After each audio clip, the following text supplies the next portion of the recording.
Transformer खराब झाल्यामुळे 8 ते 10 दिवस लाईन बंद होती. आपण सांगितलं मॅडम खरं आहे की 153 टॉवर आहेत, पण त्यापैकी जे 18 टॉवर आहेत तिथे राईट टू ऑफ वे हा रस्ता नाही, त्यामुळे तिथे बनवण्यात येत नाहीत. आणि 16 टॉवर जे आहेत ते सीआरझेड मध्ये जातात आणि 23 टॉवर वनपट्ट्याच्या ज्या हरकती आहेत त्याचे ओनरशिप आहेत, ह्यामुळे ते टॉवर रखडलेले आहेत. 2023 साली ही कमिशन झालं. वसई विरार शहराला पाणी 403 MLD पैकी 170 MLD वसई विरार शहराला पाणी आणि बाकी भाईंदरला पाणी, मीरा भाईंदरला. परंतु ते 2023 नोव्हेंबर म्हणजे जवळजवळ 18 ते 20 महिने 22 महिने झाले.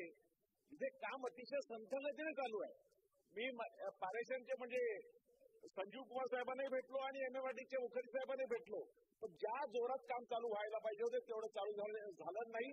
MSCB म्हणजे पारेषण आणि हे फॉरेस्ट वाल्याचं एक संपर्क केला पाहिजे, एकमेकांशी बोलून त्या टॉवरचा जो प्रॉब्लेम आहे फॉरेस्ट जागेचा तो आणि सीआरझेड संदर्भात यांनी तातडीने ही कारवाई केली पाहिजे. नंबर 1.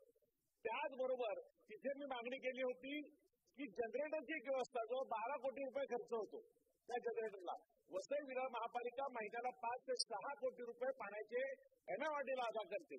तर 10-12 कोटी रुपये खर्च करून जनरेटर येणार असेल तर नियमित पाणी पुरवठा या वसई विरार महापालिकेला निश्चितपणे होऊ शकतो. वादळ येणार, वारं येणार, जंगलातून लाईट आहे, लाईट जाणार, पण जनरेटरचीच चांगली व्यवस्था केली तर नजीकच्या काळामध्ये आपण जर केली तर कायम पाणी पुरवठा या वसई विरार महापालिकेला आपण करू शकता.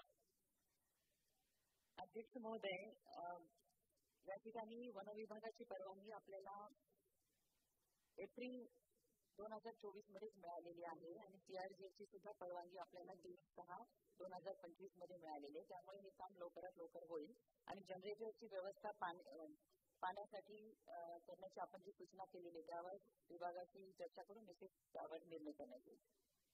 लक्षवेधी 2